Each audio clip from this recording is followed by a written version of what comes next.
I joined an experimental program to boost intelligence. Now, I'm seeing things that shouldn't be there. So, I'm a pretty average guy. I don't have some crazy job. I'm not a thrill seeker or one of those people who jumps at the chance to do something wild just for the experience.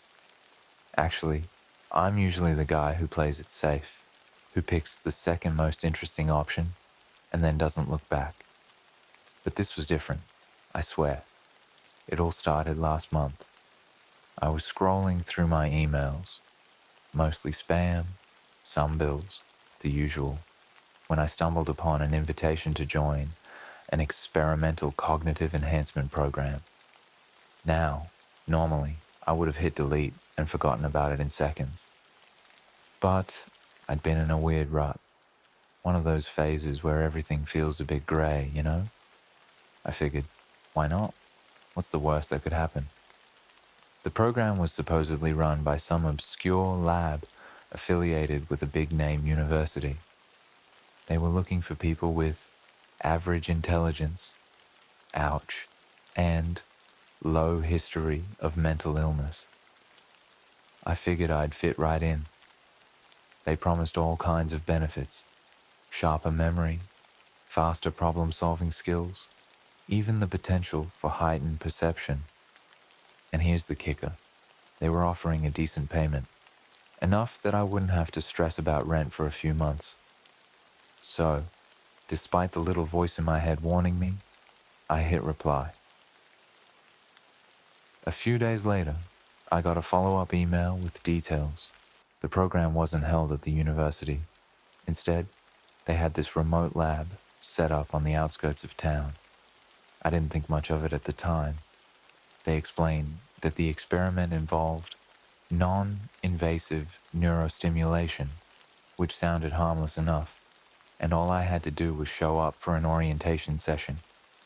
The day of the meeting, I drove out to this warehouse-looking building, surrounded by empty fields and the occasional dilapidated farmhouse.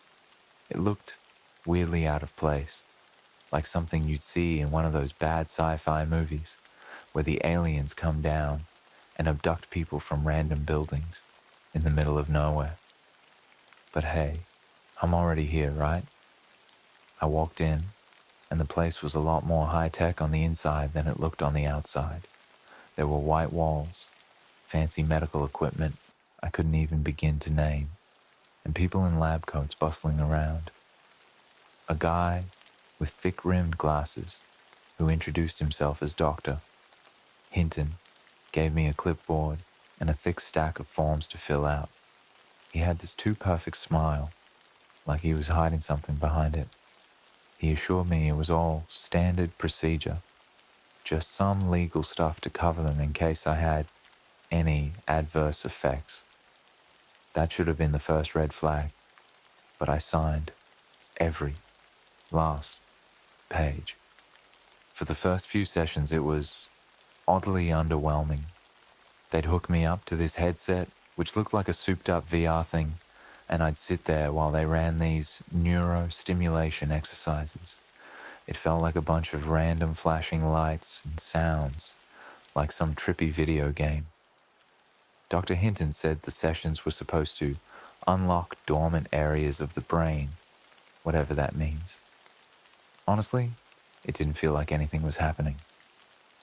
I'd walk out of there feeling exactly the same as when I walked in.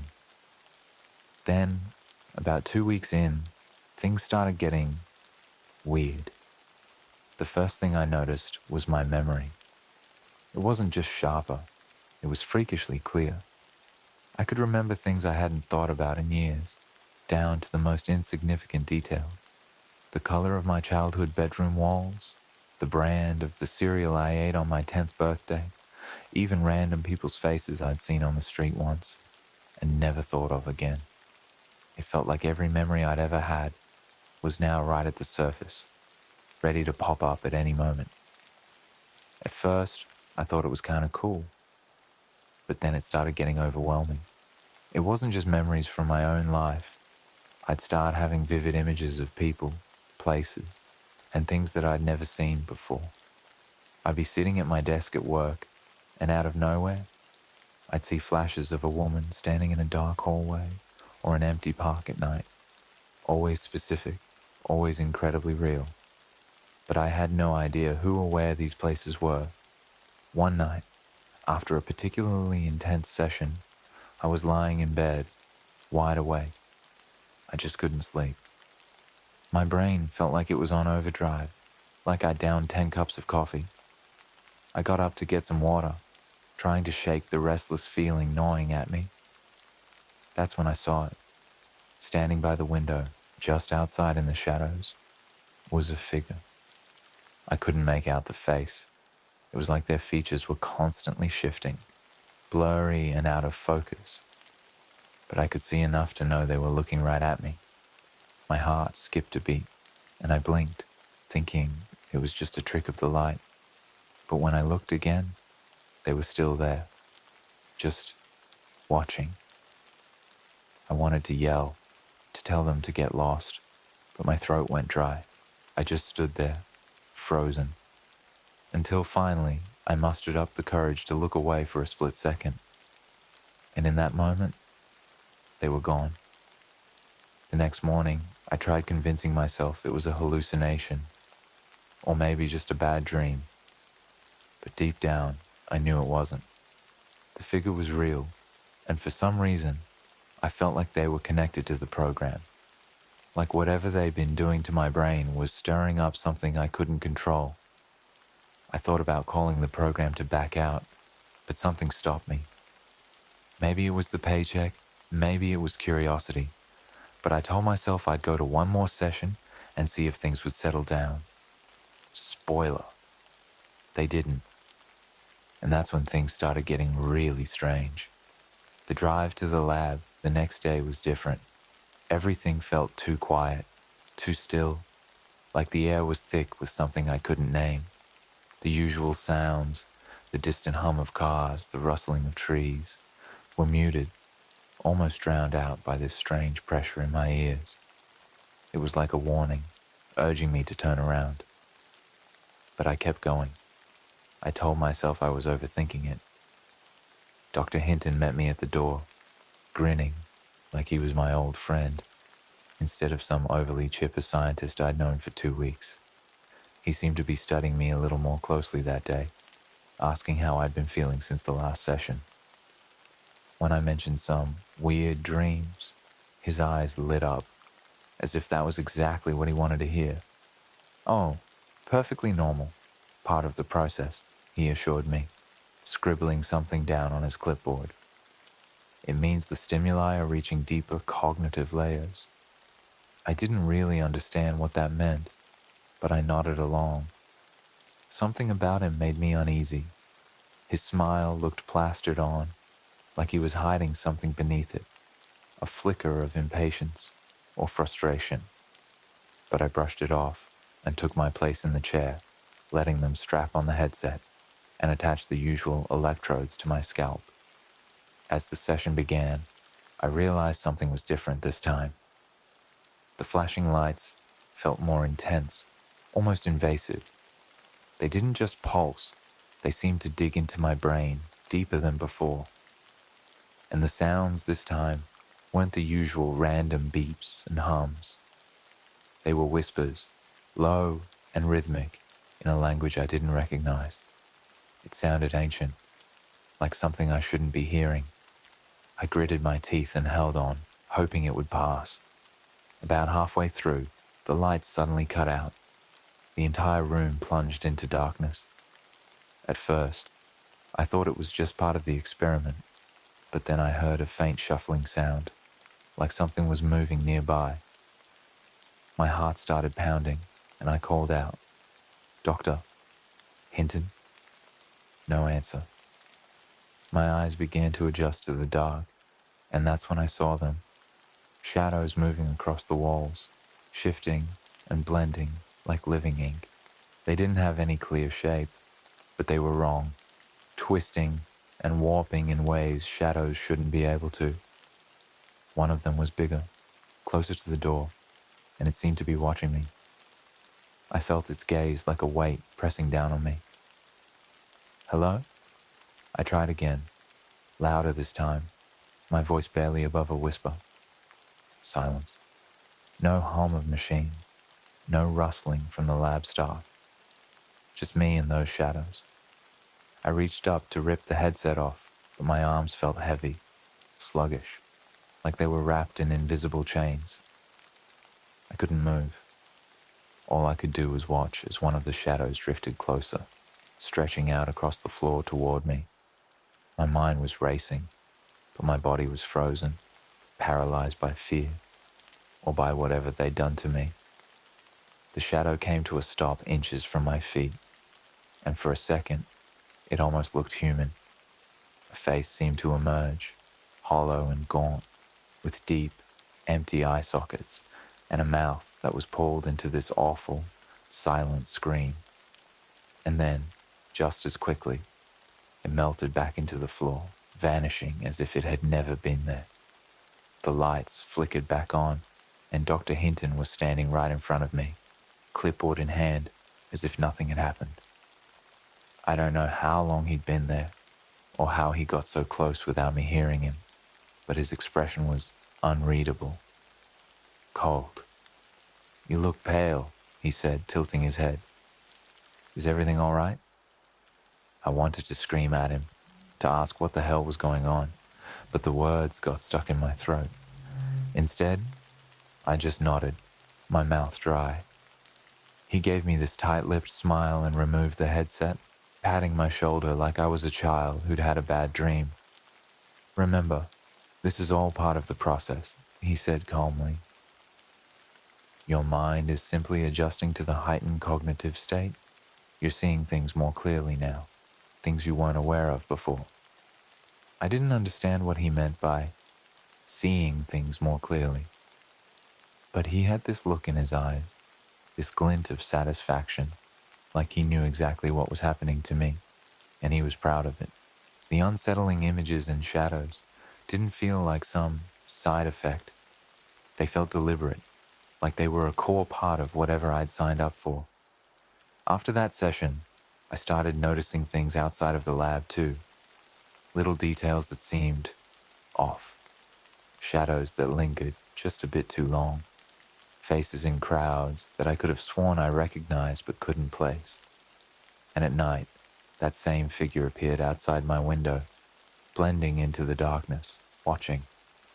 Every time I blinked, they'd be gone, but I knew they were real. One night, I tried to trick it. I turned all the lights off, stood by the window and waited, hoping to catch it off guard. Hours went by, and I was starting to feel foolish, when suddenly, I saw something in the corner of my eye. Just a flicker, a shadow shifting on the wall, moving closer. It wasn't by the window this time. It was inside my room. I backed up, pressing myself against the wall, my eyes wide. The shadow kept moving, silent and slow, until it was right in front of me. I held my breath, feeling that suffocating weight return. Then, for the first time, it spoke. The voice wasn't human. It was like a rasping whisper, echoing from somewhere deep and hollow. You're not supposed to be here. My mind was screaming, telling me to run, but my legs wouldn't move. I was trapped in that dark, heavy silence, with this thing that felt more real than any nightmare. And then, just as suddenly, it was gone, melting back into the shadows, leaving me shaking and alone in the darkness. The next day, I confronted Dr. Hinton. I told him everything I'd seen, everything that had been happening to me since I joined the program. He listened quietly, his expression never changing. When I finished, he just leaned forward, his voice barely above a whisper. You're experiencing phenomena beyond normal perception. Consider it an awakening. But remember, perception is a double-edged sword. Once you see things that shouldn't be there, they start seeing you too. That was the last session I attended. I stopped answering their calls, blocked their emails. But whatever they'd unlocked in my mind, it didn't stop just because I walked away. And now, every night, I see them, the shadows, the faces, the figures outside my window. They're always watching, waiting for something. And sometimes, in the middle of the night, I hear that same whisper echoing from the darkness. You're not supposed to be here. After I quit the program, I thought things would go back to normal. That somehow, by cutting myself off from Dr. Hinton and his twisted experiments, I could shut off whatever switch they'd flipped in my brain. But I was wrong. If anything, things only got worse. The shadows weren't just confined to my apartment anymore. They started appearing everywhere. I'd be at the grocery store, reaching for something on a shelf, and out of the corner of my eye, I'd see them, faces in the reflective surfaces, warped and staring, like they were trapped behind a layer of glass. On more than one occasion, I dropped whatever I was holding, convinced that if I turned my head just right, I'd see them standing there right behind me.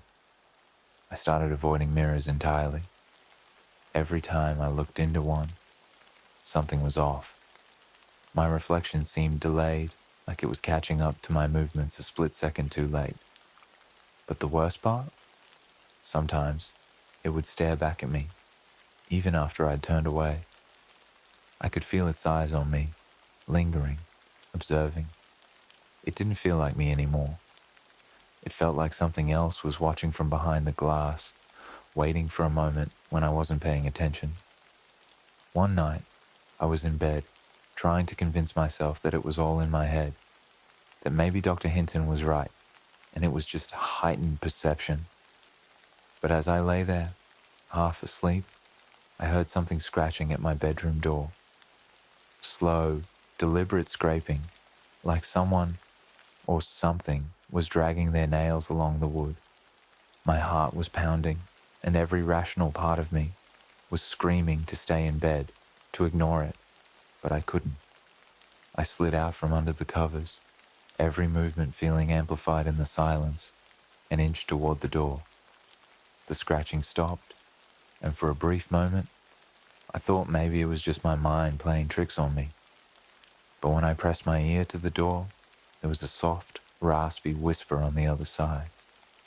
Let me in. My blood ran cold. The voice was familiar, painfully so, but I couldn't place it. It sounded like someone I knew, but twisted, distorted, like a bad recording played on loop. I stumbled back, nearly tripping over myself in the darkness, and huddled on the far side of the room, waiting, listening. The whispering continued, growing louder, more insistent. You're not supposed to be here. Let me in. I don't know how long I sat there, back pressed against the wall, watching the door. Eventually, the voice faded, but I couldn't shake the feeling that something was still on the other side, waiting for me to make a mistake, to open the door just a crack. The next morning, I tried reaching out to someone, anyone who could help. I called up old friends, people I hadn't spoken to in years, desperate to hear a familiar voice, to feel grounded in reality. But every conversation felt hollow, forced. I could hear it in their voices, that slight hesitation, the way they trailed off mid-sentence, like they were struggling to recognize me. At first, I thought it was just paranoia, that I was projecting my own fear onto them. But then I noticed something strange. As I was talking to an old friend, I looked down at my phone screen, and there, reflected faintly in the black glass, was that same shadowed figure from my window. It stood right behind me, close enough that I should have felt its breath on my neck. I froze, my friend's voice fading into the background. The figure's face, or lack of one, was pressed against the screen, watching, waiting. Its hollow eyes were fixed on me, empty, but filled with an unsettling intensity, like it knew something I didn't.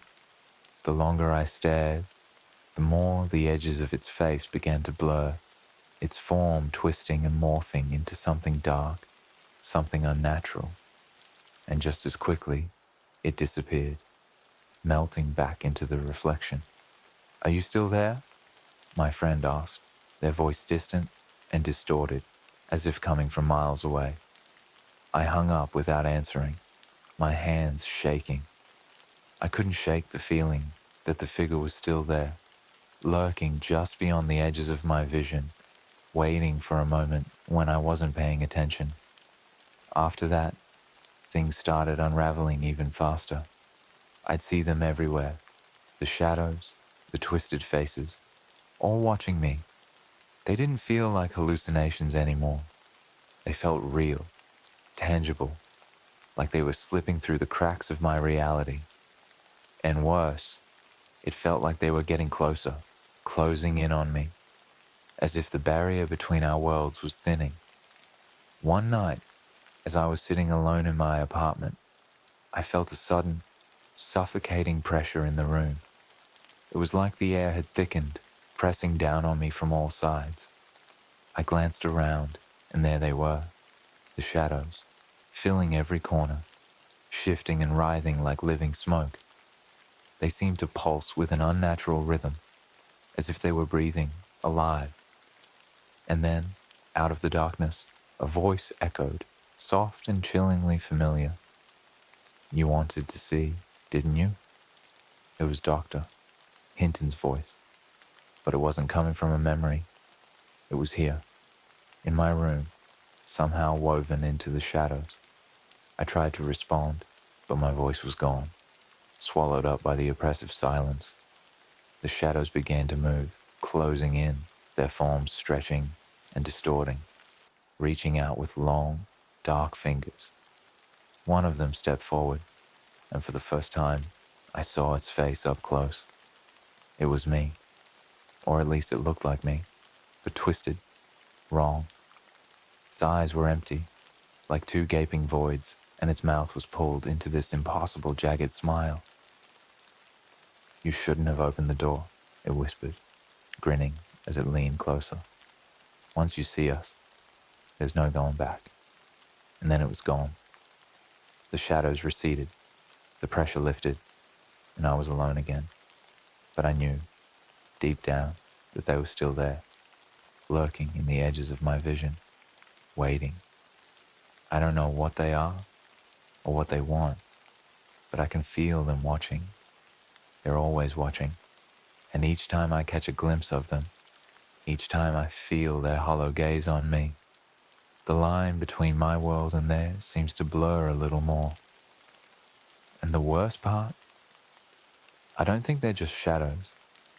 I think they're pieces of me, fragments that I've lost, pulled into some twisted reality I wasn't supposed to see. And now, they want something. They want me to join them. I tried locking myself in, shutting every window, sealing every door. I even covered the mirrors in my apartment, convinced they were some kind of portal, letting those things slip through. But it didn't matter. They found ways in. After a few days, my apartment started feeling smaller, like the walls were closing in. Every sound felt amplified. The creak of the floor, the hum of the fridge, the ticking of the clock. And somewhere beneath all of that, I'd hear faint whispers, like voices trapped within the walls, just out of reach. One night, as I was sitting in the kitchen, I noticed a thin, hairline crack running along the wall. It hadn't been there before, and something about it seemed wrong. It wasn't just a crack. It felt alive, pulsing with a faint energy, almost like a heartbeat. I leaned closer, squinting in the dim light, and that's when I heard it. A low, raspy whisper, echoing from within. "Come closer." I stumbled back, heart pounding. My mind screamed at me to ignore it, to pretend it wasn't there. But something about that whisper, familiar, taunting, kept pulling me in. Against my better judgment, I pressed my ear to the wall. The whisper grew louder, layered with static. like a broken radio signal. It was hard to make out, but I could catch bits and pieces, fragments of words that made my skin crawl. Seeing opens doors, can't close. My breath hitched. I jerked away from the wall, staring at the crack like it was a living thing. The air felt thick, heavy, with something dark and unexplainable. And then, just for a split second, I saw them. Fingers, long and thin, stretching out from the crack, groping at the air like they were searching for a way through. I staggered back, too scared to look away, as the fingers slowly withdrew, disappearing back into the wall. But before they vanished completely, a face began to form in the crack. My face, warped and twisted, with hollow eyes that seemed to stare straight through me. And then it whispered, its voice barely audible, but filled with something cold and ancient. We're almost there. I spent the rest of that night wide awake, every nerve on edge, listening to the walls, the faint scratching and whispers echoing through the silence. I couldn't escape the feeling that they were everywhere, slipping through cracks in reality itself, creeping closer with each passing second. The next morning, I couldn't take it anymore. I packed a bag, threw on a hoodie and left, hoping that maybe if I got out of my apartment, I'd be safe. I drove aimlessly, not even knowing where I was going, just desperate to put distance between me and whatever I'd let into my life. I ended up at a motel on the edge of town, the kind of place where the paint's peeling off the walls and the lights flicker if you look at them the wrong way. But it felt quiet, disconnected from everything I'd been experiencing, like it was a bubble outside of my reality. I booked a room and locked myself inside, hoping the strange feeling of isolation would keep the shadows away. That night, I sat on the bed, staring at the flickering TV, the static filling the room with a faint, comforting hum. For the first time in days, I felt a tiny sliver of peace, like maybe I'd finally outrun them. But just as I started to relax, the static on the TV shifted, the screen flickering as shapes began to form. At first, it was just random noise, but then slowly, the static started to clear, revealing a face staring back at me. My face. Only this version of me looked hollow, with eyes like black pits and a grin stretched too wide, splitting my face into something grotesque. I scrambled back, my heart hammering as the figure in the screen leaned forward, pressing its face against the glass, almost like it was trying to push through. Its mouth moved, but no sound came out.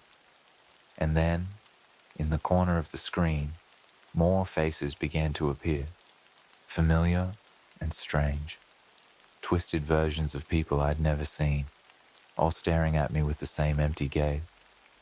The TV flickered, and for a brief second, I saw my hotel room on the screen, the exact layout, the bed, the flickering light, and standing in the corner, barely visible in the shadows, was a figure, tall and thin, with hollow eyes and outstretched fingers.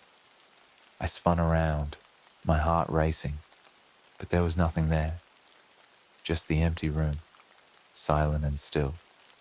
But I could feel it, the heavy, suffocating presence pressing in from all sides. They were here. Somehow, they'd followed me.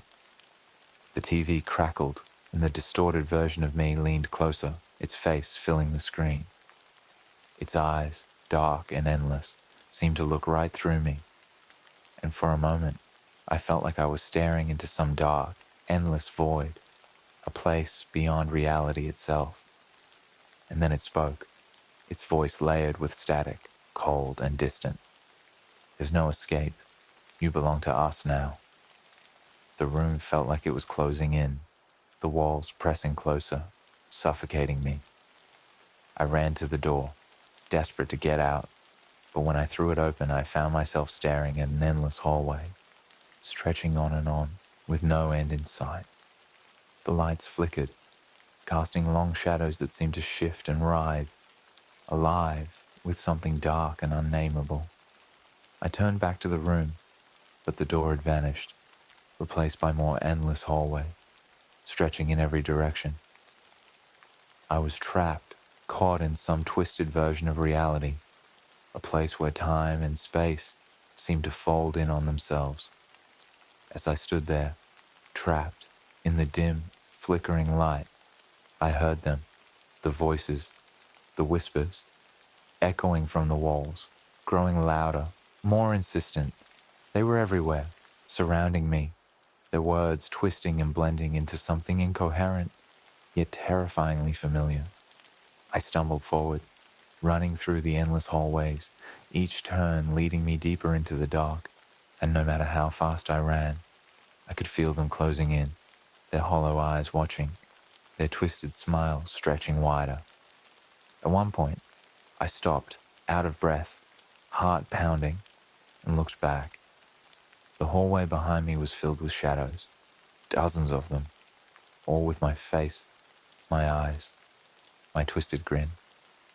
They stretched out their arms, beckoning, their whispers echoing through the silence. You wanted to see. I turned and ran, but the hallway stretched on, endless and unchanging, like I was running in circles. And with every step, I felt them getting closer, their whispers filling my mind, pulling me deeper into their world.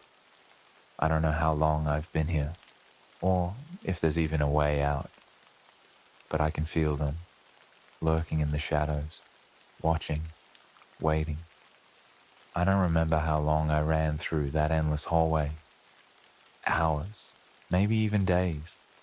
The walls pulsed with an unnatural rhythm, like a heartbeat, growing louder with every turn. The whispers were constant now, filling every inch of the space around me, creeping into my thoughts until I couldn't tell where they ended. And I began. Eventually, I stumbled to a stop, gasping for breath, my legs barely holding me up. I was exhausted, my mind and body numb, and I was beginning to feel like this was it, that I'd be lost here, trapped in this nightmare version of reality forever. But then, out of the corner of my eye, I saw it, a single door at the end of the hallway. It was strange, out of place, almost ordinary compared to everything else. Just an old wooden door, slightly cracked, with a faint light spilling out from the other side. Something about it drew me in, like it was a final escape. I didn't question it. I just stumbled toward it, driven by an instinct that was equal parts fear and desperation. As I got closer, the whispers grew louder, shifting from eerie murmurs to pleading voices, all overlapping and tangled, as if dozens of people were trapped on the other side. Don't open it, they whispered. You don't want to see. But something deep inside me, a sick, nagging curiosity that had somehow survived the terror, pushed me forward. My hand shook as I reached for the handle, feeling a chill seep into my skin the moment my fingers touched it. The door seemed to hum, vibrating under my hand, alive with an energy that felt both inviting and deeply, fundamentally wrong. I pushed the door open. On the other side was my apartment. Every detail was exactly as I'd left it. The pile of dishes in the sink, the half-empty coffee mug on the table, the jacket draped over the back of my chair. It was all there, untouched, like I'd never left. For a moment, I thought maybe I'd finally escaped, that I'd somehow broken free of whatever twisted reality I'd been trapped in. But then I saw him, myself, sitting on the couch, staring blankly at the wall. He looked just like me, down to the last detail, but something about him was wrong. His eyes were empty, unfocused, as if he wasn't really there, like a mannequin or a doll.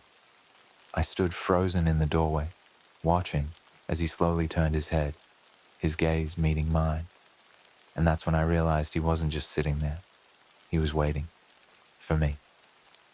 "Welcome back," he said, his voice hollow and distorted, like a bad recording played at half speed. "We've been waiting for you." I tried to step back, to close the door, but I couldn't move. My legs felt like lead, rooted to the floor as he stood up, his movements slow and jerky, like a puppet on strings. He took a step toward me, his empty eyes fixed on mine, that twisted smile spreading across his face. "This was always going to be the end," he whispered, his voice a chilling echo of my own. "You wanted to see, to understand.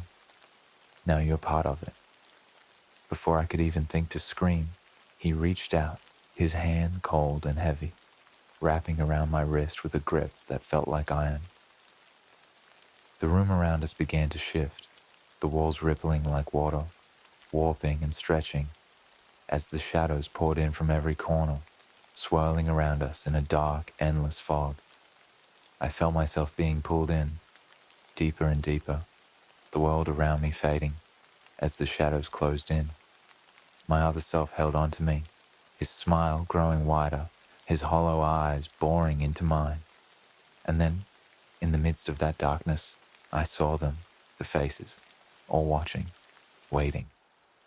They were all me, twisted reflections, fragments that had been splintered off, lost in this place beyond reality. They stared at me with the same empty gaze, their mouths opening in silent screams as they stretched out their arms, reaching for me, pulling me deeper into their world. Just as I was about to be swallowed up, I heard one final whisper, soft and cold, echoing from somewhere far away. "There's no turning back. You're one of us now." I don't remember what happened next.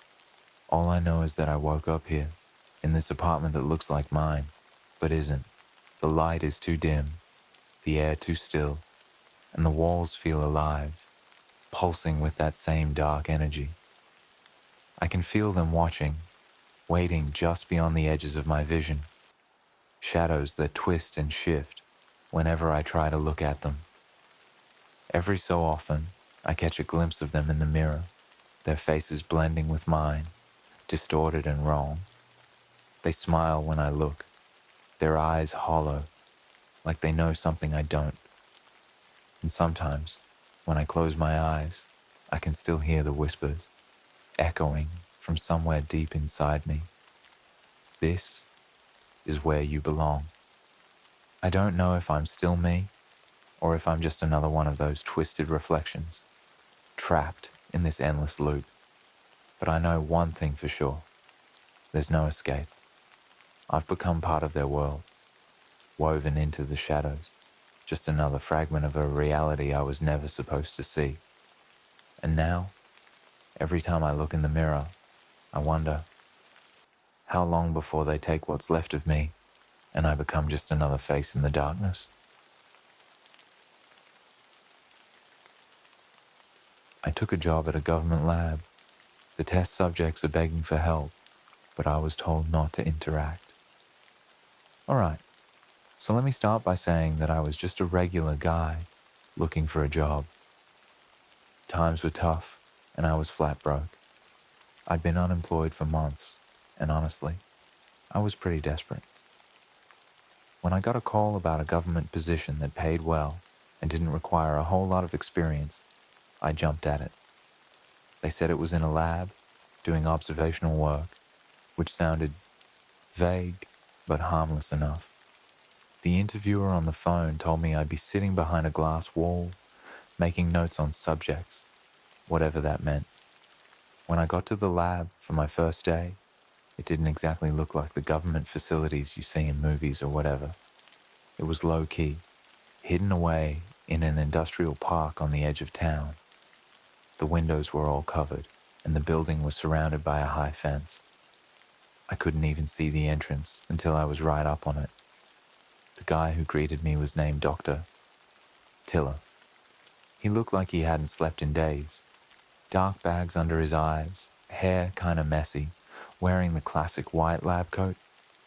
He gave me this quick once-over, and without a lot of small talk, he took me inside. The place was eerily quiet, like a hospital in the dead of night.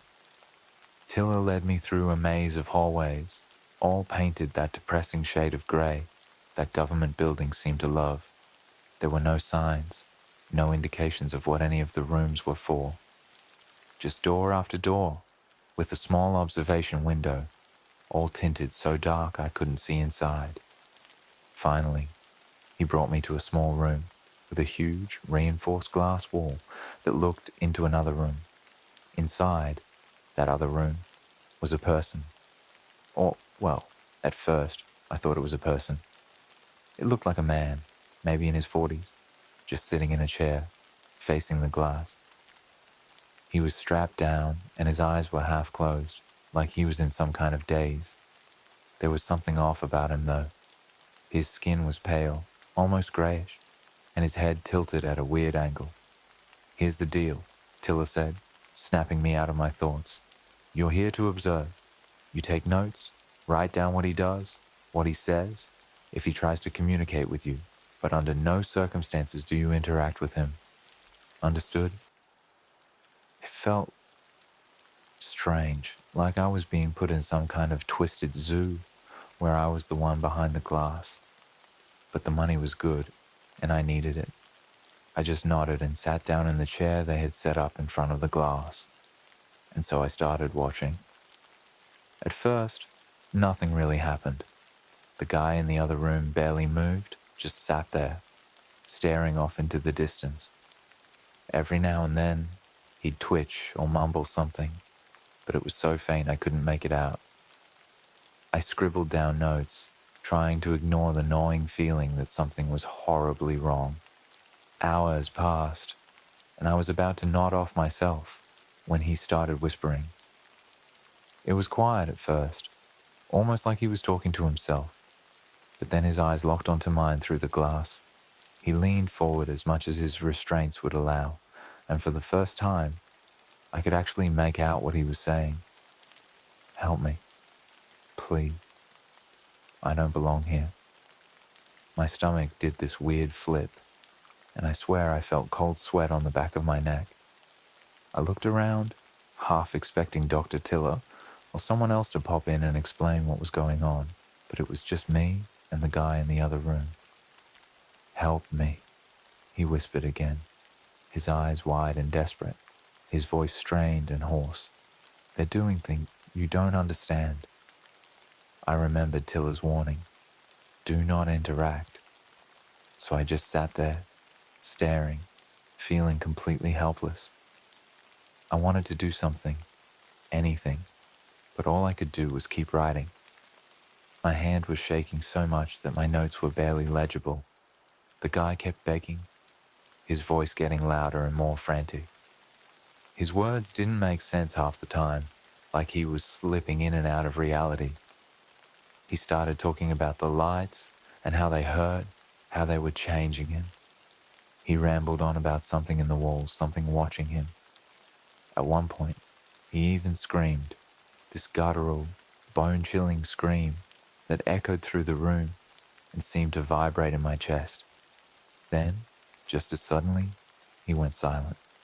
I sat there, heart pounding, staring at him, waiting for him to do something. He just slumped back in his chair, eyes closed, breathing slow and shallow. I was shaken, no doubt about it, but I didn't want to lose this job.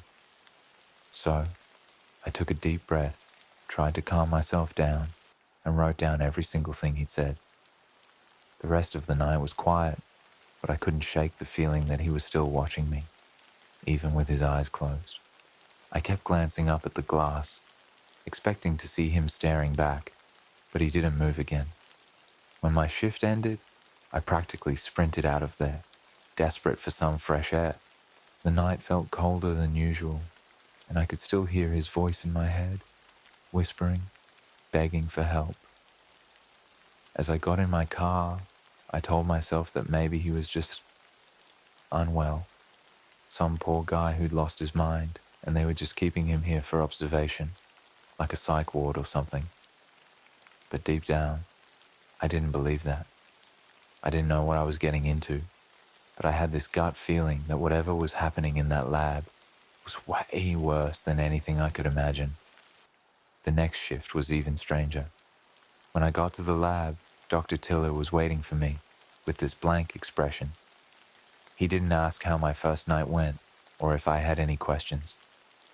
He just led me back to the observation room, gave me a brief nod, and left without another word. Something about him seemed off. The way he moved, almost robotic, like he was going through motions he didn't care about anymore. It wasn't reassuring to say the least. When I sat down in front of the glass, the man in the other room was already awake, and he was different from the last time I'd seen him. His skin looked even paler, and there were these dark circles under his eyes, like he hadn't slept in days. He kept shifting in his seat, his body tense, like he was waiting for something horrible to happen. I didn't know what to expect, but I was on edge, watching his every move. It was like he knew I was there, watching him. At one point, he looked right at me, his eyes hollow, and muttered, "They're not going to let you leave, you know." I swallowed hard, my hand gripping the pen a little tighter than necessary. Not going to let me leave? I shook it off, told myself he was just saying things to mess with me, but the seed was planted. Suddenly, every shadow in the room felt darker, every noise a little sharper. I started to think about the locked doors, the hallways that led nowhere, and how I hadn't seen anyone else in this entire building, apart from Dr. Tiller and this man. The man started whispering again, his voice low and raspy, as if every word was a struggle. They change you in here. They get inside your head, make you think things that aren't true. He glanced around the room as if someone were watching him from every angle. His breathing quickened, and he kept muttering about them, how they were inside the walls, and always listening. I wanted to ignore him, just focus on my notes, pretend that I was somewhere else, but he made it impossible. He had this way of speaking, this tone, that felt so desperate and real. It was like he wasn't just talking to me, but for me, like he was trying to warn me of something. Then, in a moment of eerie calm, he leaned forward, his face inches from the glass, and said, "Do you hear them yet?" I froze, pen hovering over my notebook, my heart beating in my throat. Hear them? There was no one else around. No sounds but the faint hum of the lights and the quiet echo of his voice in the sterile room. I wanted to tell myself it was nonsense, just the ravings of a guy who'd been locked up for too long. But the way he looked at me, it was like he knew something I didn't. A few minutes later, the lights in the room flickered, just for a second, but long enough to make my pulse quicken. The man in the room flinched, eyes darting to the ceiling, muttering something about the lights again. He looked genuinely terrified, and something about his reaction shook me. I realized he wasn't just scared of me or whatever was happening around him. He was scared of the room, the building, the very space we were trapped in. I kept writing, trying to distract myself from the unease crawling up my spine. But then the smell hit me, this sharp metallic scent, like rusted metal and something else. It reminded me of blood, thick and sickly sweet. I glanced around, thinking maybe I was imagining it, but the man on the other side of the glass had noticed too. His nose wrinkled, and he looked up, wide-eyed, almost like he expected something to come crashing through the ceiling. His breathing got faster. He leaned closer to the glass, pressing against his restraints, and whispered, "It's the smell. It means they're getting ready." His voice trembled, and I could see his hands shaking. "You don't understand. You don't know what they'll do." I wanted to ask him what he meant, but again, no interaction. So I just sat there, every nerve on edge, the smell thickening in the air. my heart pounding louder with every passing second. Then, without warning, he started banging his head against the glass. Not softly either. He was smashing his forehead with a sickening thud. Thud, thud, leaving smears of red with each hit. I flinched, gripping the edge of the table, unsure if I should do something, call someone, or just watch. He didn't stop, didn't even slow down. Each hit got louder, blood dripping down his face, his eyes vacant, like he wasn't even there anymore. Finally, after what felt like an eternity, the door to his room swung open, and two men in hazmat suits stepped in. They moved quickly, almost mechanically, grabbing him by the arms and dragging him out. He didn't struggle. He just stared at me, his face a bloody mess, and mouthed something I'll never forget. They'll do it to you too. I felt my whole body go cold as I watched them drag him out. They didn't say a word, didn't acknowledge me. They just left, leaving behind a faint trail of blood and that horrible metallic smell lingering in the air. When the door shut behind them, I was left alone, staring at the empty room on the other side of the glass. The silence was suffocating, the echo of his final words bouncing around in my head. I wanted to leave, to get up and run out of that place, but something kept me rooted to the spot. I didn't know if it was fear, curiosity, or some twisted combination of both, but I couldn't move. As I sat there, the lights flickered again, just long enough for me to catch my reflection in the glass, and for a split second, I could have sworn there was someone else behind me, a dark figure, just standing there watching. But when I turned around, the room was empty. I barely slept that night. Every time I closed my eyes, I saw that guy's face, blood streaking down his forehead, his wide, empty eyes fixed on me as they dragged him away. His words echoed in my mind, "They'll do it to you too." I lay in bed, staring at the ceiling, wondering what kind of place I'd gotten myself into. But I had no other job lined up, and the pay was good enough that walking away felt impossible. The next evening, I showed up at the lab again. This time, Dr. Tiller didn't meet me at the door. I took that walk down the empty, dimly lit hallways by myself, the silence pressing in around me. Every step felt heavier than the last, like some part of me knew I shouldn't go back in there. When I finally reached the observation room, I noticed something immediately. The room on the other side of the glass was empty. No man strapped to a chair, no bloodstains from the previous night. It was spotless, like nothing had ever happened. I took my seat, staring at the empty room, feeling this knot of dread tightening in my stomach.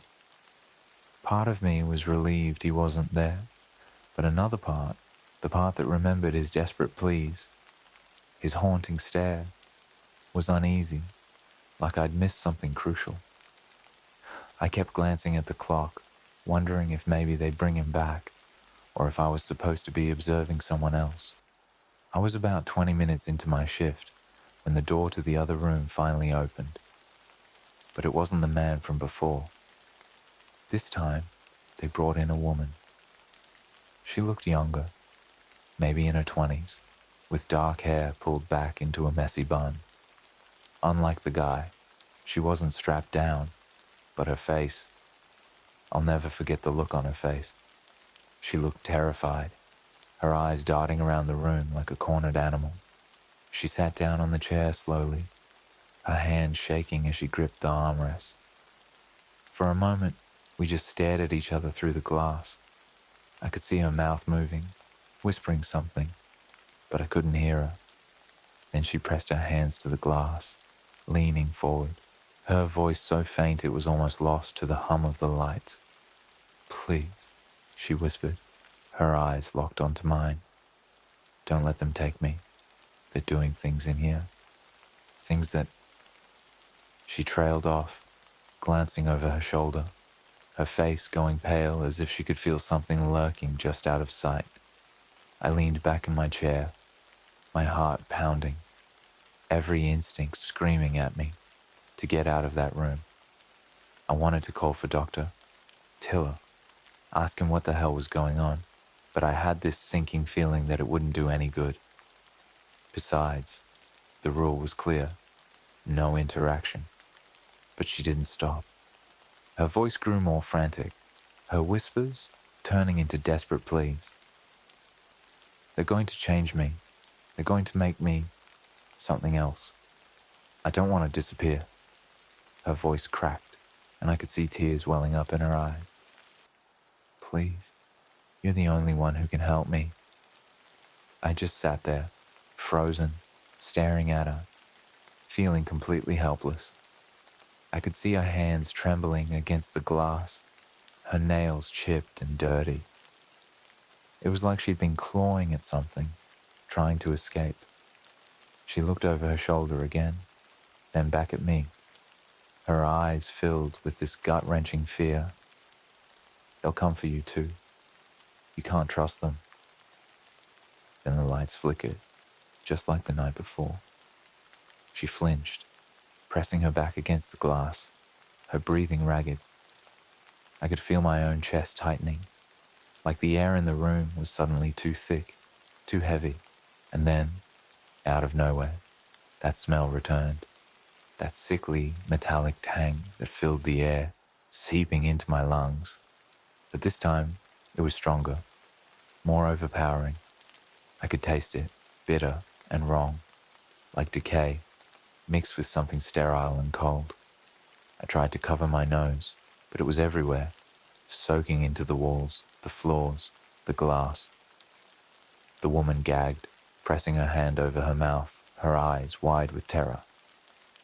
They're here, she whispered, her voice trembling. They're here. Before I could process what she was saying, the door to her room swung open, and 2 more people in hazmat suits stepped inside. The woman's eyes widened, and she started to scream, scrambling back against the wall, her hands clawing at the glass. No, don't let them take me, please. Her voice was raw, desperate, filled with a terror I could feel through the glass. The people in the hazmat suits didn't react. They moved in perfect sync, grabbing her arms and pulling her toward the door. She kicked and struggled, her screams piercing, echoing through the empty halls. I wanted to look away, to cover my ears, but I couldn't. I was rooted to the spot, watching as they dragged her, her fingers scraping against the floor, leaving trails of blood. Just before they pulled her out of sight, she twisted around, her eyes locking onto mine one last time. Her face was pale, streaked with tears, her mouth forming the words I couldn't hear but understood perfectly. Help me. And then she was gone. The room fell silent again, that awful, metallic smell lingering in the air.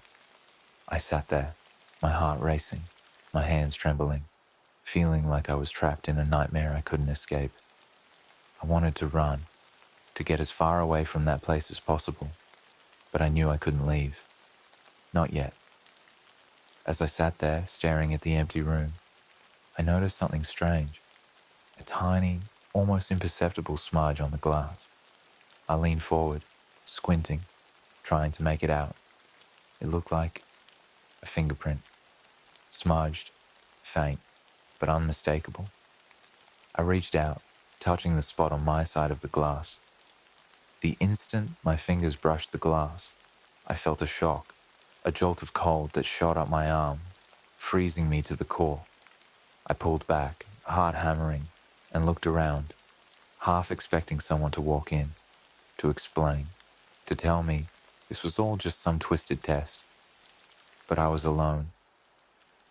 I took a deep breath, trying to calm myself, telling myself it was all in my head, just a trick of the light, the stress, everything.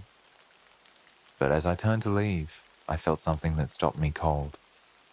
A whisper, faint, barely more than a breath, but there, right behind me, close enough to feel. Help me. That whisper rattled me to my core. I turned around so fast my chair nearly toppled over, but there was no one there. Just the empty room, the faint hum of the fluorescent lights, and that lingering metallic smell. I took a shaky breath, trying to steady myself.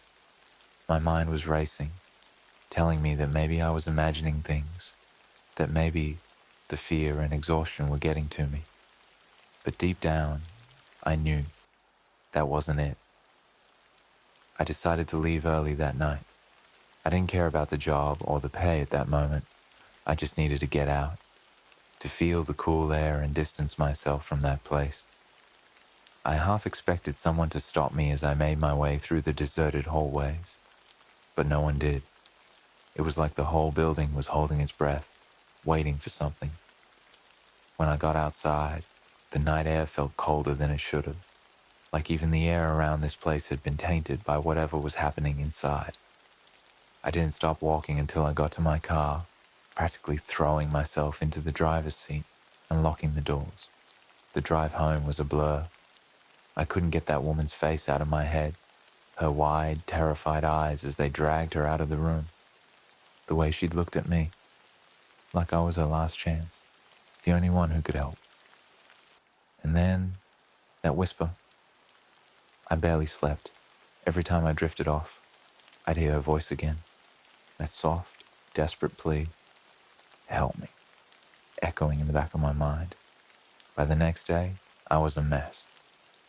My hands were shaking and my eyes had this haunted look, like I'd seen something I wasn't supposed to. I thought about quitting, calling Dr. Tiller and telling him I wasn't coming back, that I'd had enough. But some twisted curiosity kept pulling me back. I had to know what was going on, who these people were, and what they were doing to them. So, against my better judgment, I went back. The building was just as empty and silent as before. I made my way down the hallways, my footsteps echoing in the eerie quiet. When I got to the observation room, my heart skipped a beat. This time, there was someone else sitting in the room. A man, older, maybe in his 50s. He was slumped over, his face pale and sweaty, his hands limp in his lap. I took my seat, trying to ignore the anxiety gnawing at me. I felt like a prisoner returning to his cell, knowing he was trapped but unable to leave. The man in the other room didn't move at first. He just sat there, his breathing shallow, his eyes half closed. But then slowly, he looked up, his gaze locking onto mine. His eyes were bloodshot, filled with this haunted emptiness that made my skin crawl. He didn't speak, didn't move, just sat there, staring, like he was waiting for something. I shifted uncomfortably, gripping my pen, trying to focus on my notes instead of his hollow gaze. But then he did something that stopped me cold. He mouthed 2 words, help me. I felt my pulse spike, a chill running down my spine. I looked around, half expecting someone to barge in, to tell me this was some kind of sick test, but no one came. It was just me and him, locked in this silent exchange that felt wrong, like I was crossing a line I hadn't even realized was there. I knew I was supposed to ignore him, but the desperation in his eyes, it was impossible to look away. Against every warning in my head, I raised my hand, pressing it against the glass. I didn't say anything, didn't try to communicate. I just wanted him to know that I was there, that he wasn't alone. For a moment, he seemed to relax, his shoulders loosening, a hint of relief flickering in his eyes. But then he went rigid, his eyes darting to the ceiling as the lights flickered, casting strange, shifting shadows across the room. His face twisted in fear, and he started mumbling, his voice barely audible but filled with terror. They're watching. They're always watching. They know when you're afraid. I pulled my hand back, every nerve in my body on edge. There was this thick tension in the air, like something was building, about to burst. The man's mumbling grew louder, his words tumbling out in a frantic, incoherent mess. He talked about the things in the walls, about the tests and the others. He said they were all trapped, all forgotten, locked away in this place where no one could hear them scream. Then, just as suddenly as he'd started, he went silent. His eyes rolled back and he slumped forward, motionless. My heart raced as I leaned forward, unsure if he was dead or unconscious. Before I could process what was happening, the door to his room opened and Dr. Tiller walked in, flanked by the same two figures in hazmat suits. I hadn't even heard him enter the building. He didn't look at me, didn't acknowledge my presence at all. He just gestured to the men, who grabbed the slumped man by the arms and dragged him out, just like the others. I stared, feeling numb, helpless. But as they pulled him away, he suddenly came to, thrashing in their grip, his voice a hoarse whisper. "You have to leave. You're not safe here. They'll come for you too." Dr. Tiller finally looked at me then, his gaze cold and unreadable. "Remember your instructions," he said, his tone icy. No interaction. I opened my mouth to protest, to ask him what was going on, but he just turned and walked away, leaving me alone with the echoes of the man's final warning. As I sat there, the lights flickered again, casting strange, distorted shadows against the glass. For a brief moment, I thought I saw something in the corner of the room, a dark shape, shifting and pulsing like it was alive. But when the light steadied, there was nothing there.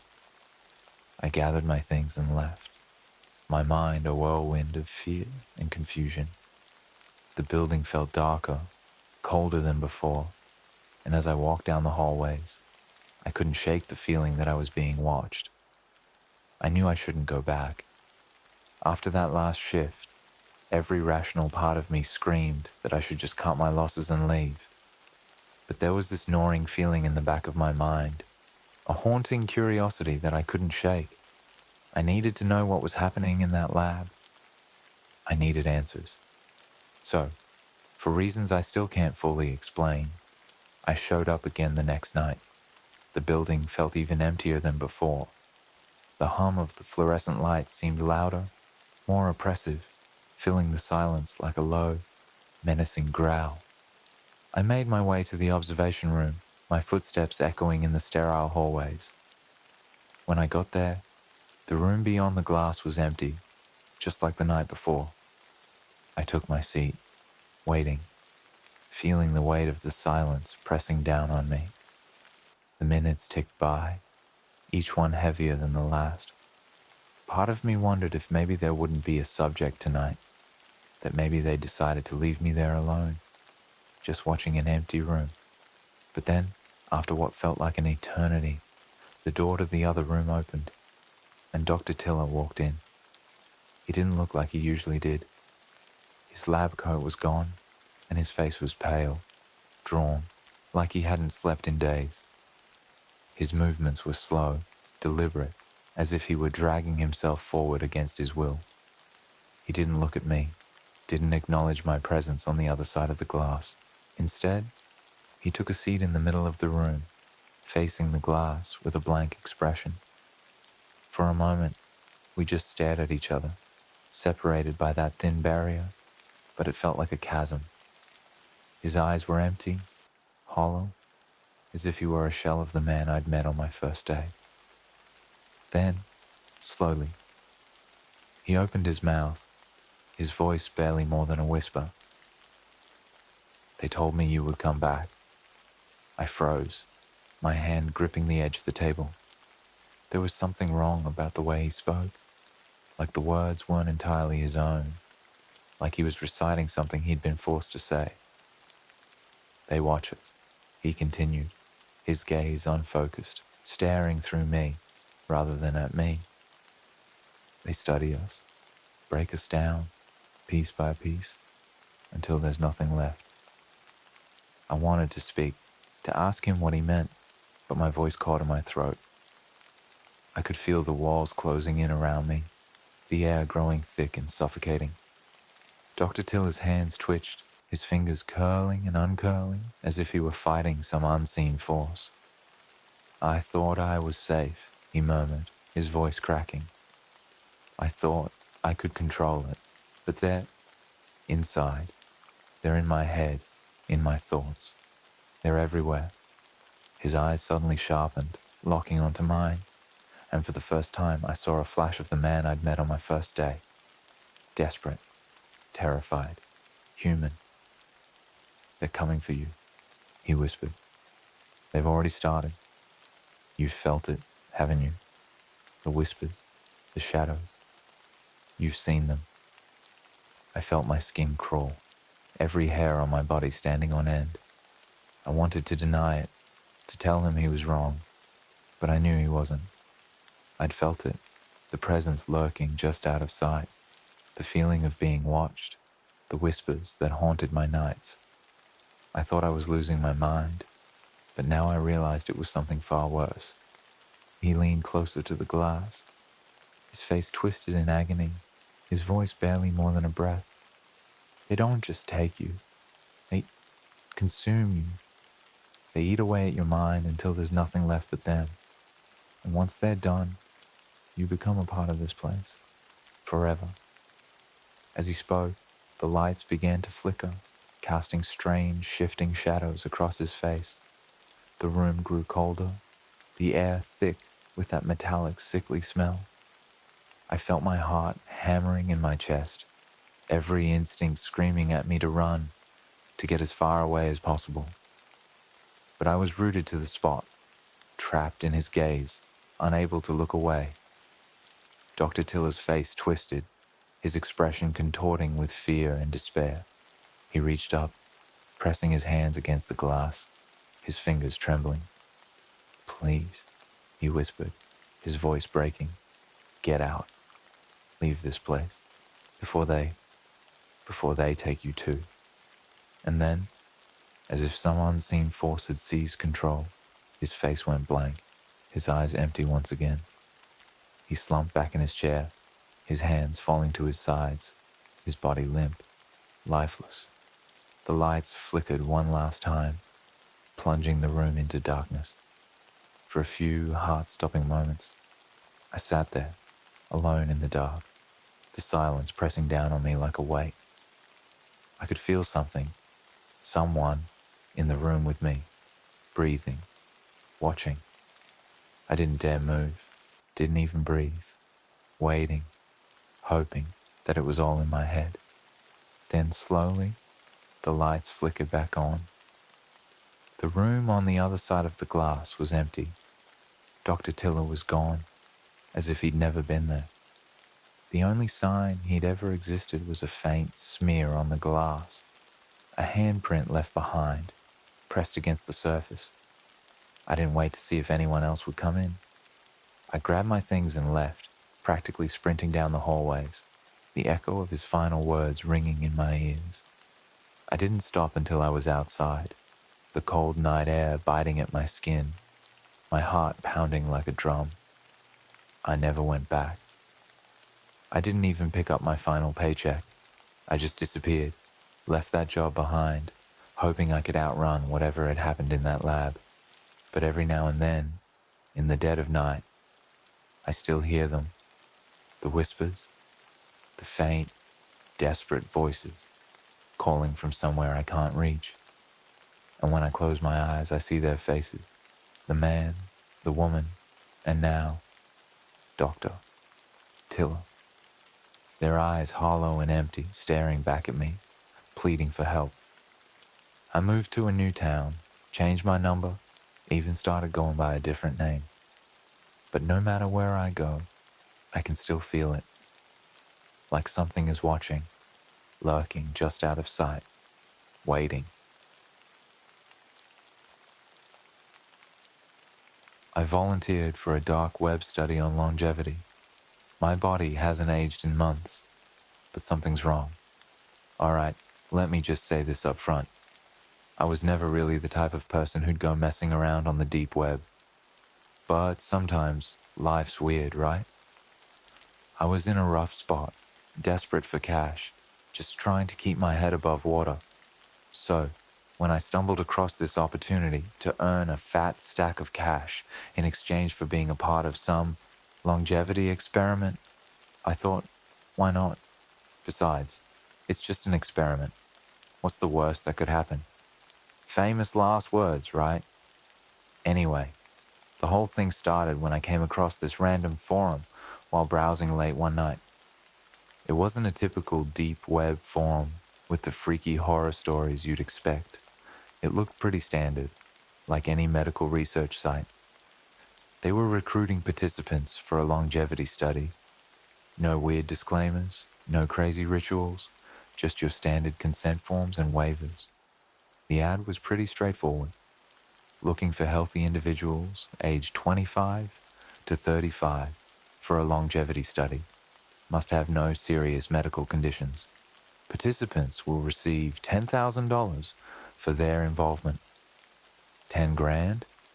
For real? It was such an easy sign up that it almost felt like they wanted people not to think twice. I filled in a couple of forms, answered some routine health questions, and that was it.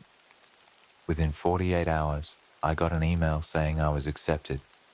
And get this, they had arranged for an initial consultation at a location not too far from where I lived. This whole thing was moving faster than any job I'd ever applied for. And to be honest, at the time, I was excited. A little nervous, but mostly excited. The clinic I went to was off, like really off. From the outside, it looked like one of those abandoned office buildings, the kind that's got cracked windows and graffiti. But once you got inside, everything was pristine, spotless, almost sterile. White walls, modern furniture, all the works. The receptionist barely looked up at me when I walked in. She was just tapping away on her keyboard. When I told her I was there for the study, she handed me a clipboard without even looking at my face. Not exactly warm and welcoming, but whatever. I wasn't there to make friends.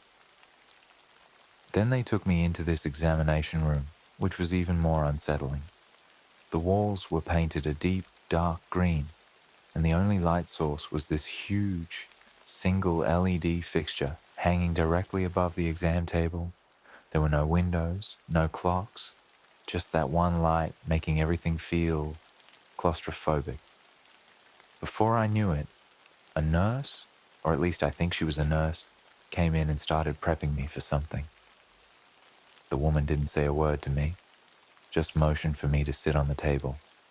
She took my blood, listened to my heartbeat, and even hooked me up to a machine that scanned my brain activity. And still, no words. I asked her a couple of times what they were checking for, but she just nodded and wrote something down. It was the kind of silence that made you feel like you were doing something wrong, even if you hadn't.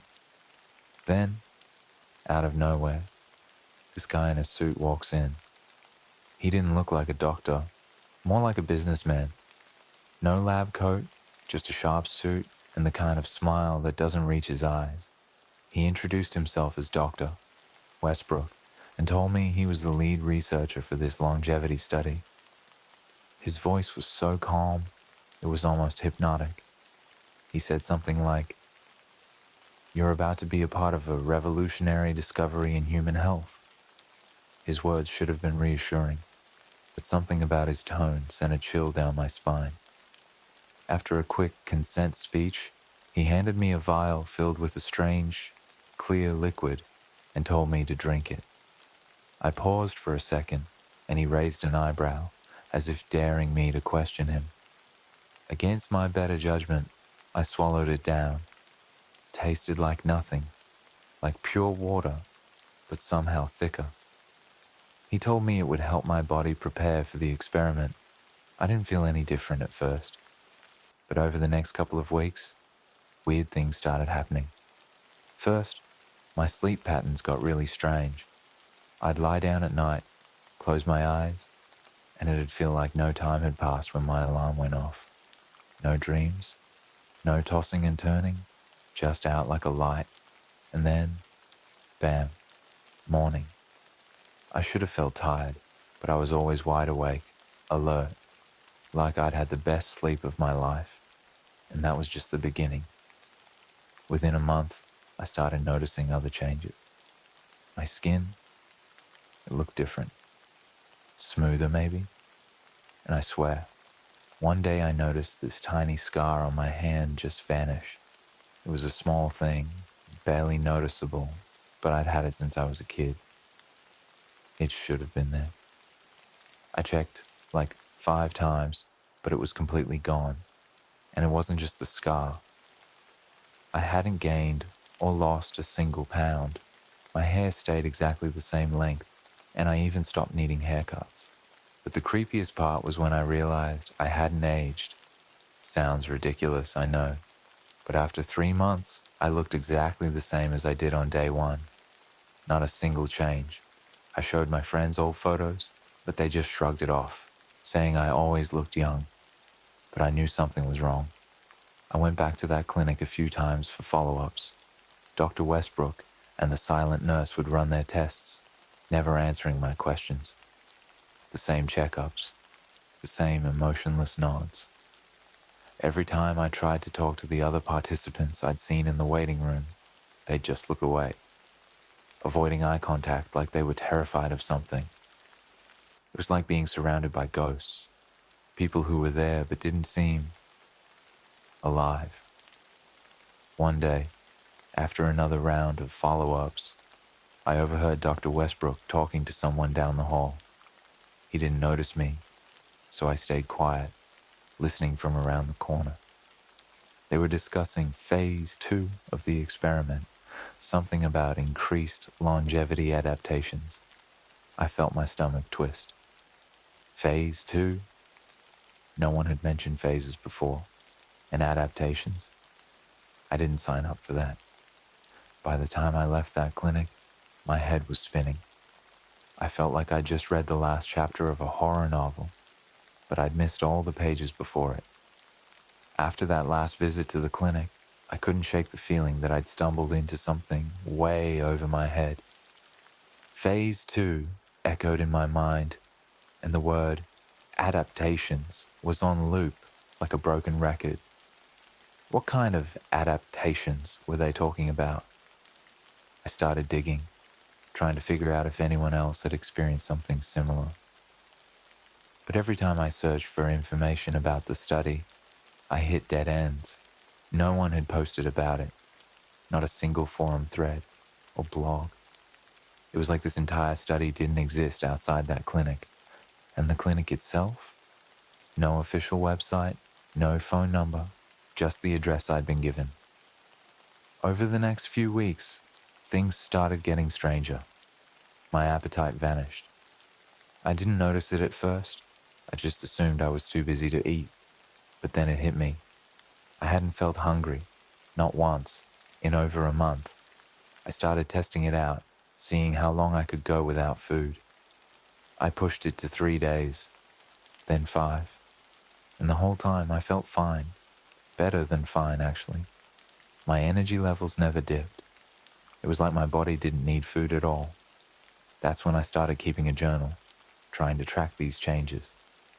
I'd never been one to write stuff down, but something told me this was worth documenting. I logged everything: the sleep patterns, the loss of appetite, the strange lack of aging, the scar that disappeared. Every entry felt like I was writing down clues to a mystery I was getting dangerously close to solving. And with each entry, my gut feeling grew. Whatever they'd given me, whatever was in that vial, it wasn't just a longevity treatment. It was doing something far deeper to my body. Then, about 2 months in, something weird happened. I was brushing my teeth one night when I felt this sharp pain in my lower back. It was sudden and intense, like a pinprick that spread out into this dull ache. I checked the mirror, twisting to get a look, and that's when I saw it. A small, black dot, barely bigger than a mole, right above my hip bone. I figured it was nothing, maybe a blood blister or something, and brushed it off. But the next day, the dot had grown. Just a bit. Maybe the size of a pea, but it was definitely larger than the night before. The area around it felt strange, almost numb. I poked at it, and a weird sensation shot through my body, like a faint, electric current under my skin. And here's the thing that really got me. When I touched it, my hand felt colder. Just that spot, nowhere else. It was like my body was rejecting the touch, something primal, telling me that spot wasn't me anymore. I tried to reach Dr. Westbrook for answers, even went back to the clinic unannounced. But when I showed up, the building was dark, locked up tight. I banged on the door, waited around, even called out, but there was nothing. Just me, alone in that empty parking lot with a sense of dread growing in my chest. Days passed, and the dot kept growing, slowly expanding like ink spreading through water. It wasn't until I really took a hard look that I noticed it wasn't just black. It was a void, like, I don't know how else to describe it. It was so dark that it seemed to absorb light around it, almost like looking into a hole that shouldn't be there. And the strangest part?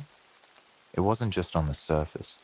It looked like it went deeper, like something was under my skin, burrowing. I couldn't tell anyone. What was I supposed to say? Hey, I've got this weird black hole forming on my back from a shady longevity experiment I signed up for on the deep web. People would think I'd lost it, so I kept quiet, kept watching it, and kept hoping it would go away on its own. But then, things got worse. One night, I was lying in bed, scrolling through my phone, when my vision started to blur. Not in the usual way. This was different, like the world was shimmering around the edges. It was subtle at first, but then everything started shifting, warping, like I was seeing double.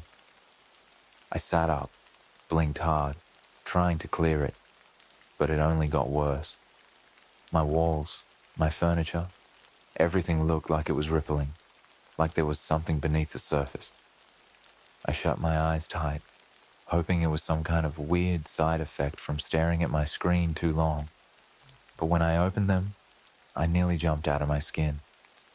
My reflection was in the mirror across the room, but it was moving differently, out of sync.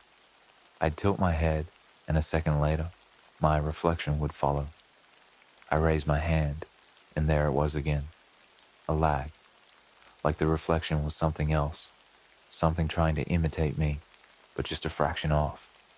And then, in a split second, I saw it. That black dot on my back. It was growing again, but this time, it wasn't alone. There was another, smaller one forming right next to it, like a twin. They looked like dark, empty eyes, staring back at me through the mirror.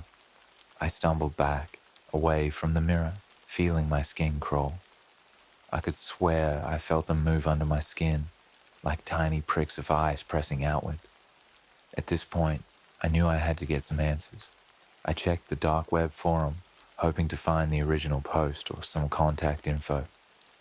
But it was gone, like it had never existed. I checked my emails too, searching for Dr. Westbrook's name, the address, anything. Nothing. My inbox was clean. Every trace of that clinic, every piece of contact I'd had, was erased. I was starting to panic, so I did the only thing I could think of. I reached out to the other participants I'd seen at the clinic. I still had vague memories of their faces, a few first names.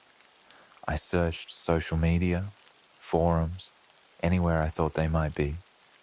Nothing. No profiles, no traces, no evidence they'd ever been part of that clinic or study. And then, as if it couldn't get any worse, the dreams started. Every night, I'd see this endless hallway stretching out in front of me, dimly lit, with walls that seemed to be made of flesh. It sounds insane, but that's the only way I can describe it. The walls would pulse, throb like a heartbeat, and the air was thick, humid, almost suffocating. I could feel something behind me, always just out of sight, lurking. But whenever I turned around, there was nothing. In the last dream, I reached the end of the hallway where a single door stood. Something about that door terrified me. Every instinct I had screamed at me to turn around, but I couldn't. My legs moved on their own, carrying me closer until I was standing right in front of it. I reached for the handle, heart pounding, when I heard it.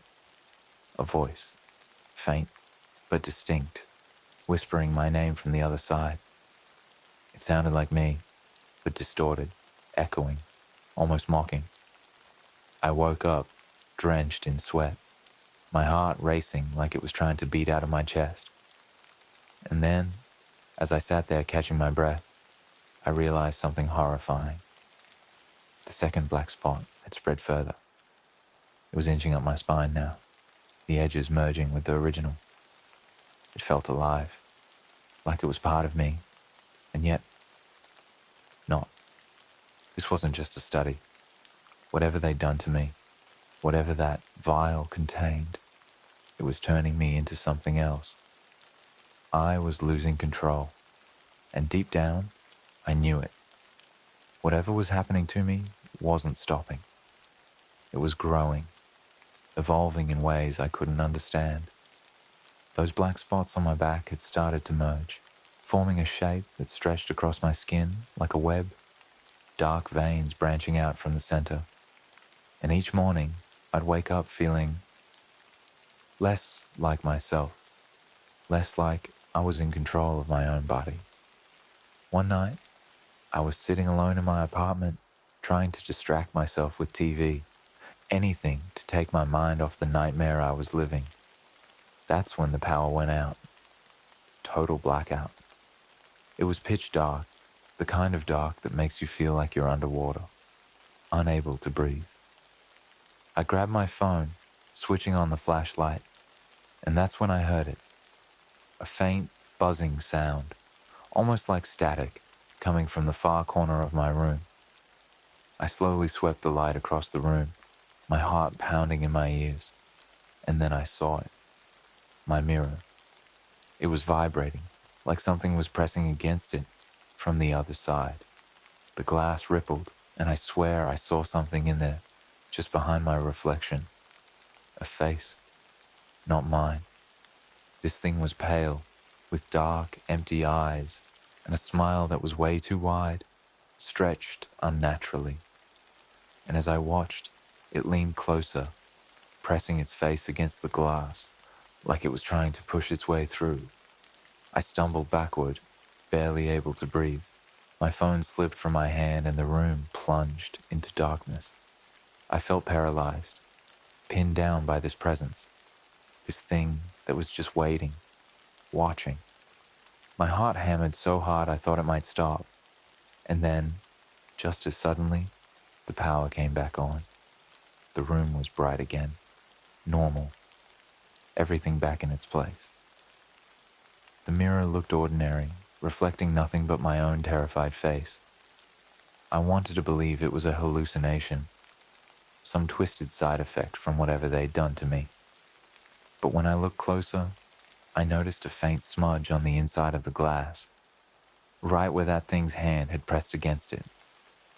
It was like a fingerprint, only larger, wrong. The next day, I tried to go about life as usual, but every part of me felt wrong, like my body was heavier. Moving hurt. My skin felt stretched, tied over my muscles, and every movement came with this strange pressure, like something was holding me back, binding me from the inside. By now, those black veins on my back had spread across my shoulders, curving up toward my neck. And worse? I'd started hearing whispers, faint, almost imperceptible, but there, like distant voices just out of reach. It started happening in public too. I'd be walking down the street and I'd feel this prickling sensation, like 100 eyes were on me. People around me seemed to avoid looking at me, and when they did, their faces twisted in this way that told me I was making them uncomfortable. I didn't know if they could sense what was happening to me, or if I was just radiating some kind of wrongness. Then, one evening, I caught a glimpse of myself in a shop window, and I nearly stopped breathing.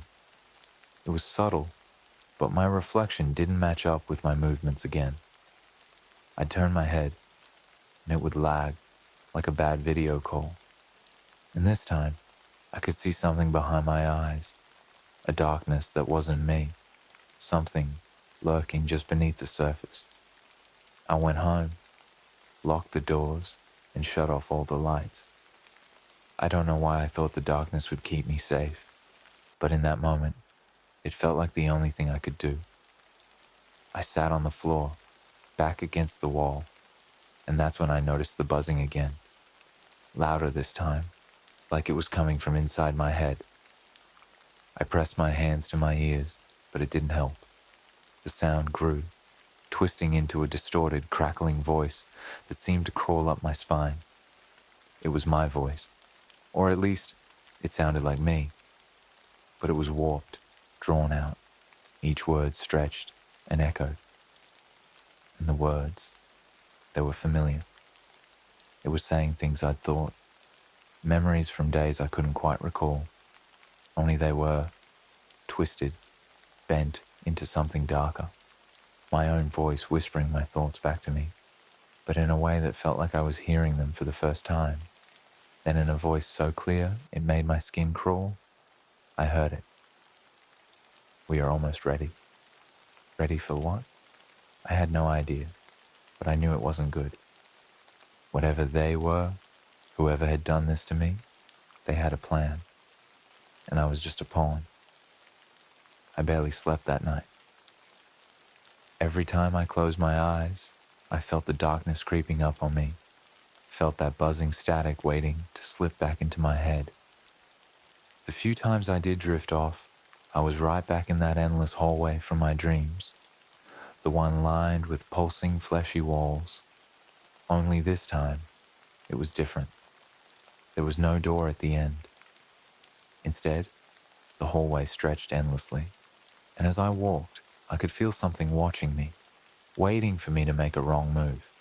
When I woke up the next morning, I was drenched in sweat, my heart pounding so fast, it felt like it might burst. I staggered to the bathroom, splashed water on my face, and looked in the mirror. And that's when I saw them. Those black veins had crept up to my neck, dark tendrils wrapping around my throat like claws. I could feel them pulsing under my skin, almost as if they had a heartbeat of their own, out of sync with mine. I knew I couldn't keep going like this. I had to find a way to stop whatever was happening, but where could I go? I didn't know anyone who could help, didn't know anyone I could even explain this to. So I decided to go back to the clinic one last time. Maybe I'd find something they left behind, a clue, anything to help me understand what they'd done. The building was still abandoned, the same dark, empty shell it had been when I'd tried before. I broke in through a side door, praying that I'd find something they'd overlooked. But as I wandered the silent, empty halls, that buzzing came back, louder than ever. And then I felt it, a presence behind me, something cold and heavy pressing down on me. I spun around, but there was nothing, just shadows stretching long and thin in the dim light. That's when I noticed the door at the end of the hall, the one that had always been locked. Now it was open, just a crack, like it was inviting me in. My heart hammered, every instinct screaming at me to turn back, to run, but my legs carried me forward, almost like I was being pulled. The room was dark, the only light coming from a small computer screen in the corner. I moved closer, my hands trembling as I tapped the keyboard, hoping for some record, some clue. A folder was open on the desktop, labeled Phase 2. Inside were files, dozens of them, each with a name and a photo. My stomach twisted as I recognized faces, the other participants, and at the bottom, there was one labeled with my name. I clicked on it, my heart pounding in my ears. The screen filled with text, medical jargon I barely understood, but one phrase stood out, sending a chill down my spine. Adaptation. Subject is progressing toward integration. Integration. The word felt wrong, like it didn't belong there. And then I saw it, a video file, dated 2 weeks ago. I clicked on it, my fingers numb. The screen flickered, and there I was, lying unconscious on an exam table. Dr. Westbrook was standing over me, his face blank, clinical, as he injected something into my arm. The nurse was there too, her expression as empty as ever, her hands steady as she held me down. Then, as the video played, Dr. Westbrook looked up, right into the camera, his eyes cold and unblinking. "We're almost ready," he said, his voice low and hollow. And then, in a voice that made my skin crawl, he added, "Soon, we will all be one." I stumbled back, barely able to breathe. I could feel it now, that thing inside me, pulsing, waiting, like it was feeding off my fear, my confusion, whatever they had done to me, whatever this integration was, it wasn't finished yet. And the worst part? I didn't know if I could stop it. I stumbled out of that room, barely able to keep my balance. The floor felt unsteady beneath me, like it was shifting with every step. My heart was racing, and I could still hear Dr. Westbrook's voice in my head echoing, "Soon, we will all be one." I had no idea what that meant, but every instinct told me that whatever integration was, it wasn't something I wanted any part of. The hallway stretched out in front of me, dark and empty, but as I walked, I started noticing strange things. Small details that didn't add up. The shadows seemed to bend and twist, almost like they were alive, stretching and reaching toward me. And the buzzing was back, louder now, filling my ears, drowning out my thoughts. It was like a hum, but there were words hidden in it, distorted and faint, whispering things I couldn't quite make out. I needed air, needed to get out of that place. I practically ran to the exit, heart pounding, every nerve in my body screaming at me to leave. But when I burst through the front door, I froze. Standing in the parking lot was a figure. It was too dark to make out their face, but I could see the outline, tall and still, watching me. "Doctor? Westbrook?" I called out, even though part of me already knew it wasn't him. The figure didn't respond, didn't move. It just stood there, silent, like it was waiting. And then, slowly, it raised its arm, pointing directly at me. That's when I felt it, a searing pain in my back, like something was tearing through my skin. I doubled over, clutching at my shoulders, and felt the black veins pulsing under my fingers, spreading even further, crawling up my neck and down my arms. It was like my body was splitting open from the inside. I staggered backward, away from the figure, but it didn't follow.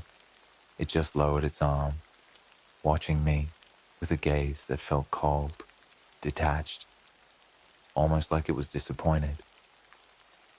I somehow managed to make it home, though I don't remember much of the trip. Everything was a blur of pain and confusion, my mind swirling with fragments of memories that didn't feel like mine. Images flashed in my head, other faces, other places, things I'd never seen before, but somehow recognized. It was like my mind was being filled with memories that didn't belong to me. I locked myself in my bathroom, staring at my reflection, hoping, praying that this was all in my head. But it wasn't.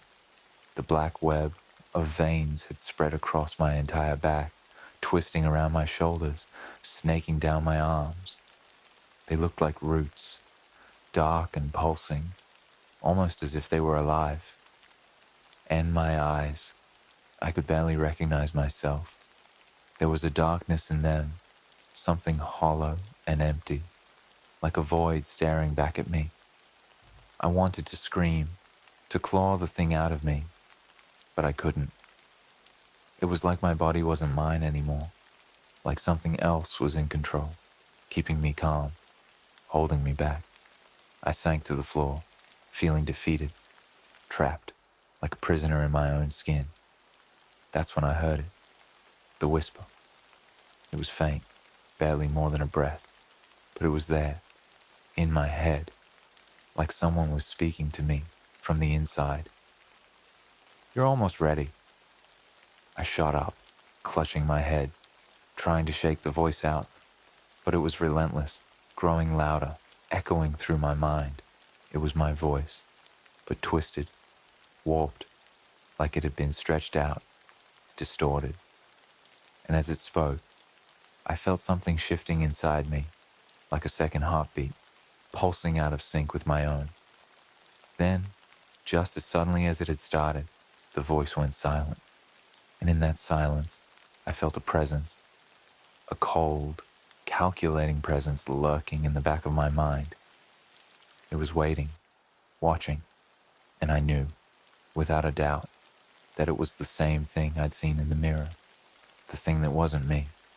I tried to sleep, but every time I closed my eyes, I saw that endless hallway, the one lined with pulsing walls, the one that led to nothing. Only this time, there was something new. Figures moved along the edges of my vision, shifting shadows that seemed to flicker in and out of existence. I couldn't see their faces, but I could feel their eyes on me, feel their cold, hollow stares as I walked. And then, in one of those dreams, I saw him. Dr. Westbrook was standing at the end of the hallway, waiting for me. He didn't look at me, didn't acknowledge me, just turned and started walking, motioning for me to follow. I tried to stop, tried to turn around, but my legs kept moving, carrying me forward against my will. As we walked, he spoke, his voice echoing through the empty hallway. "We are on the cusp of something great," he said, his tone calm, almost reverent. "Longevity is just the beginning. Integration is the key. Soon, we will be one. One mind, one body, one purpose." I tried to scream, to tell him to stop, but no sound came out. And then, as he reached the end of the hallway, he turned to face me, his eyes dark and empty. "You are the final piece," he said, reaching out a hand. "Together, we will live forever." I woke up, gasping for air, my body drenched in sweat, heart pounding so hard I thought it would explode. My reflection was in the mirror across the room, and this time, it didn't look like me at all. Its eyes were empty, dark pits that seemed to pull me in, filling me with a sense of dread so deep, it felt like I was being swallowed whole. I couldn't do this anymore. I couldn't let this thing take over. But no matter what I did, no matter how hard I fought, it was there, lurking just beneath the surface, waiting for me to let my guard down. The next day, I decided to go back to that clinic one last time. I don't know what I was hoping to find. Maybe some kind of answer, some kind of explanation. But when I arrived, the building was gone. Not just empty or abandoned, gone. There was nothing there but an empty lot, as if the clinic had never existed. I checked the address, checked my maps, even asked a few locals, but no one seemed to know anything about it. It was like the whole place had been erased from reality. I felt like I was losing my mind, like I was trapped in a nightmare I couldn't wake up from. And that's when I felt it, the final shift. The black veins pulsed, spreading up my neck and over my face, wrapping around me like a second skin. My vision blurred, and for a split second, I saw the world through different eyes. Cold, calculating, detached. Everything looked sharper, clearer, like I was seeing the world for the first time. And then I heard it again, that voice in my head, calm and steady. Welcome to eternity. My reflection in the mirror twisted, the face warping, stretching into a wide, unnatural grin. It wasn't me anymore. It was something else, something dark and ancient, something that had been waiting, biding its time. And as I stared into those empty, hollow eyes, I knew this was just the beginning. Whatever they had done to me, whatever I had become, it was far from over. I was no longer just myself. I was something more, something darker, and there was no going back. I don't know how much time passed after that last vision in the mirror. Hours, days. My sense of time had started to slip, warping like everything else. I'd feel moments stretch out into hours, or whole nights would pass in the blink of an eye. And in the quiet, I could feel it, the presence inside me, waking up. I'd catch myself thinking things that weren't mine, seeing flashes of faces in places I'd never been, memories of people I didn't know, like fragments from 100 lives flickering through my mind like static. One night, the buzzing returned, loud and sharp, filling my ears until I thought my head would split open. I stumbled, clutching at my temples, trying to block it out. But this time, it wasn't just a hum. It was voices, hundreds of them, each one blending into the next, all whispering the same thing, over and over. We are here. We are one. It was like being submerged in a sea of whispers, each one pulling me further under, drowning out my own thoughts. I felt myself slipping, felt my identity unraveling piece by piece. The world around me started to flicker, like a bad signal on a TV screen, and I could see other places, dim, shadowed rooms filled with strangers, people standing in clusters, staring blankly at walls, and each of them had those black veins crawling up their necks, over their faces, their eyes dark and hollow, just like mine. Some part of me realized what this meant. Whatever integration was, it wasn't just me. There were others, other people who'd gone through the same experiment, others who were now just shells, hosts to whatever this thing was. I knew then that I had to get out of the city. If I stayed, whatever was inside me would take over completely, and I'd just be another one of those empty-eyed husks. I packed a bag with whatever I could grab and took off in the middle of the night, heading north. I didn't have a destination in mind. I just needed to put as much distance as possible between me and that place. Maybe if I was lucky, the thing inside me wouldn't be able to follow. But luck wasn't on my side. It started as soon as I hit the highway. My vision began to blur, the road in front of me bending, twisting in impossible ways. The lines on the pavement wavered, like they were stretching out forever, and my headlights barely seemed to cut through the darkness. It felt like the night was swallowing me whole. And then, in the rearview mirror, I saw it. My reflection again, but this time it wasn't alone. The face behind mine was pale, ghostly, with dark, empty eyes staring right at me. It was there for a second, maybe less, but I knew what it meant. I wasn't alone. No matter how far I ran, it was coming with me. I pulled over, my hands shaking, heart pounding, barely able to keep it together. The buzzing in my head grew louder, drowning out everything, and I could feel it, pushing against me, trying to take control. My limbs went numb, my vision went dark, and I heard it speak to me, clearer than ever before, right in my ear. You belong to us now. We are all connected. One mind, one body. I tried to scream, tried to fight it, but my body wouldn't respond. I was locked inside myself, paralyzed, helpless, as the presence inside me moved my hands, turned my head. It was like being trapped in a cage, watching as something else used my body, a puppet on invisible strings. It started to drive, my hands gripping the wheel with a strength that wasn't mine, heading toward a destination I didn't recognize. I could see trees passing by, shadows flickering in the dark, but everything felt distant, like I was looking at the world through a screen. Hours must have passed like this, trapped in my own body, a passenger while the presence inside me took control. Eventually, the car slowed, coming to a stop in a place I'd never seen before. A clearing in the middle of the woods, shrouded in fog, the trees looming like silent witnesses. And there, standing in the mist, was Dr. Westbrook. He looked exactly the same, his face calm, expressionless, his eyes dark and hollow. Behind him, more figures stood, half hidden by the fog. They were other people, other participants, all of them with the same vacant look, all of them waiting.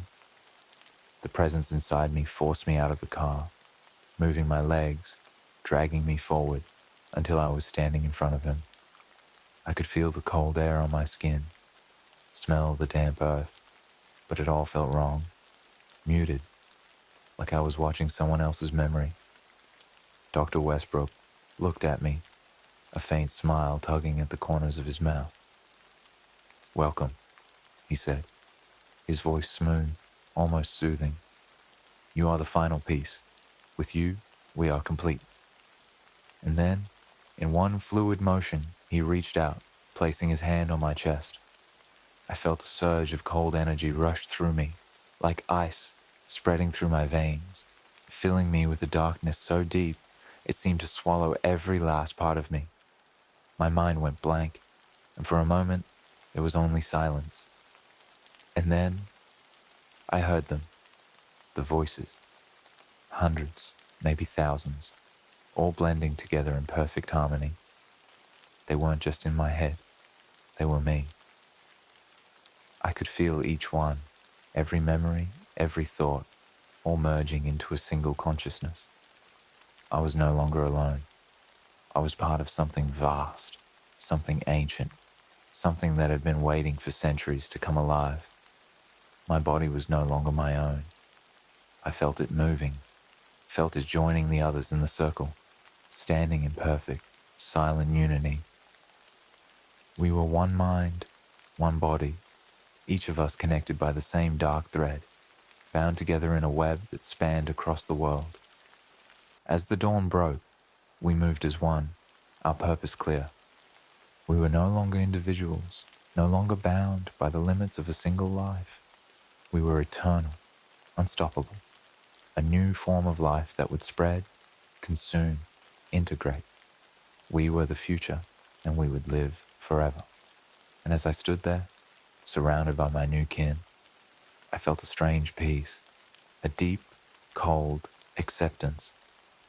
I was no longer afraid. I was no longer alone. I was part of something greater. I was home.